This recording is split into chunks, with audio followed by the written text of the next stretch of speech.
Hi, this is Charting Man Dan of TheChartGuys.com, home of technical analysis education. Click the link for a free week trial, no credit card required, and gain access to our multiple live broadcasts daily, community chat room, educational videos, nightly watch lists, and more. Invest in your education and future and join the community today.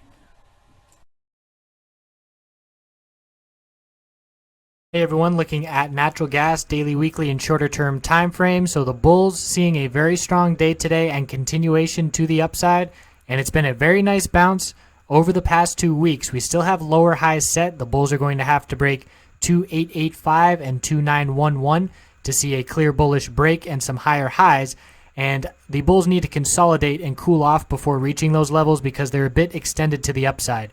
So it's a very key close on the weekly. If we can close up above 280, ideally, that's the goal for the bulls by the end of Friday. That would regain the 100-week and the 10-week moving averages as support, and we can see the very clear lower highs and lower lows pulling back, but the bulls are in control right now.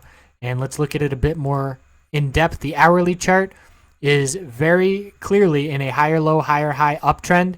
We did pull back, bearish reversal candlestick towards the end of the day. The RSI was a bit overdone as it approached the upper 70 level, and the 4-hour chart also above 70, seeing a bit of upside. We now have a bearish reversal gravestone doji on the 4-hour, and this next candlestick we'll be looking to see if it confirms it, and if it does, we will be looking at 275 support to hold, which is the low of the last consolidation. So there was a bullish entry opportunity in DGAS at the end of the day. We knew natural gas was a bit extended to the upside. After we hit the new low on DGAS and natural gas hit the new high of the day, once this 20-period moving average became support, that is when the bulls showed up.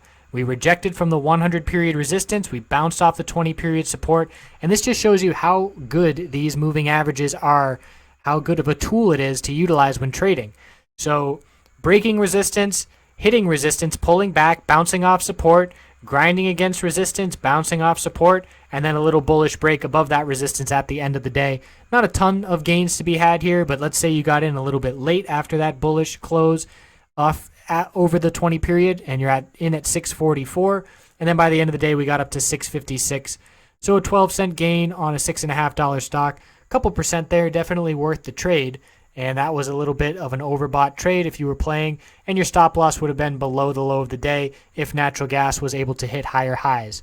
So that was a little trade example, didn't make it personally, but we are looking for a short-term pullback and 275 key support to be tested tomorrow.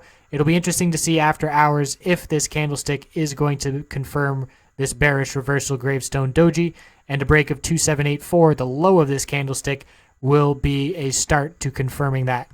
So we'll check back in tomorrow and see if we get the consolidation, which may be setting up here. I appreciate you watching. Have a fantastic night.